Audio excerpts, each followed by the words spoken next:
നമസ്കാരം സുഹൃത്തുക്കളെ, ഏവർക്കും അക്ഷയ കേരളത്തിലേക്ക് ഒരിക്കൽ കൂടി ഹൃദയം നിറഞ്ഞ സ്വാഗതം. പ്രധാനമന്ത്രി കിസാൻ സമ്മാൻ നിധി പദ്ധതിയുമായി ബന്ധപ്പെട്ട ഒരു പ്രധാന അപ്ഡേറ്റ് ആണ് ഇന്ന് പങ്കുവയ്ക്കുന്നത്.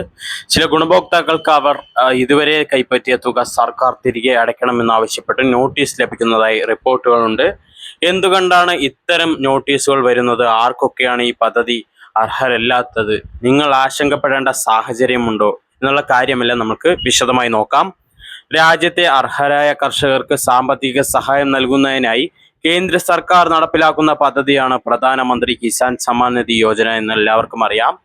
ഈ പദ്ധതിയിലൂടെ ഒരു വർഷത്തിലാകെ 6000 രൂപയായി 3 തുല്യ ഗഡുക്കളായി 2000 രൂപ വീതം ഗുണഭോക്താക്കളുടെ ബാങ്ക് അക്കൗണ്ടിലേക്ക് നേരിട്ട് ഡയറക്റ്റ് ബെനിഫിറ്റ് ട്രാൻസ്ഫർ മുഖേന എത്തിക്കുന്ന പദ്ധതിയാണ് ഈ PM കിസാൻ പദ്ധതി.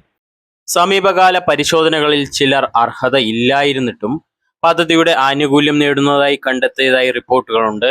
ഇത്തരം കേസുകളിൽ സർക്കാർ രേഖകൾ പരിശോധിച്ച് അർഹതയില്ലാത്തവർക്ക് ലഭിച്ച തുക തിരിച്ചടയ്ക്കാൻ ആവശ്യപ്പെടുന്ന നടപടികൾ നടക്കാൻ സാധ്യതയുണ്ട്.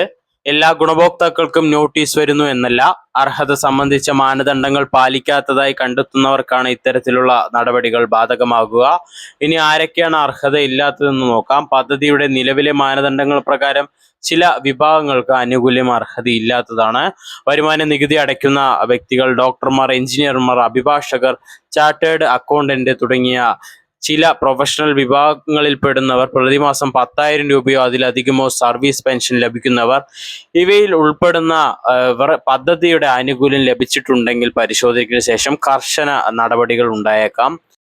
നിങ്ങൾ ചെയ്യേണ്ട കാര്യം, യഥാർത്ഥത്തിൽ അർഹരായ ഗുണഭോക്താവാണെങ്കിൽ അനാവശ്യമായി ആശങ്കപ്പെടേണ്ട കാര്യമില്ല. എന്നാൽ നിങ്ങളുടെ പേര്, ഭൂമിയുടെ രേഖകൾ, ബാങ്ക് വിവരങ്ങൾ, KYC തുടങ്ങിയ വിവരങ്ങൾ കൃത്യമായി പുതുക്കിയിട്ടുണ്ടെന്ന് ഉറപ്പുവരുത്തുക. സർക്കാരിൽ നിന്നും എന്തെങ്കിലും അറിയിപ്പ് ലഭിച്ചാൽ അവ അവഗണിക്കാതെ ബന്ധപ്പെട്ട കൃഷി വകുപ്പ് ഓഫീസിലോ അധികൃതരിലോ നിന്ന് വ്യക്തമായ വിവരങ്ങൾ തേടുക. ഈ വീഡിയോ ഉപകാരപ്രദമായെങ്കിൽ ലൈക്ക് ചെയ്യാനും സബ്സ്ക്രൈബ് ചെയ്യാനും ഹൈപ്പ് ചെയ്യാനും ഷെയർ ചെയ്യാനും മറക്കരുത്. വീണ്ടും ഒരു വീഡിയോയിൽ കാണാം. അതുവരേക്കും നന്ദി, നമസ്കാരം.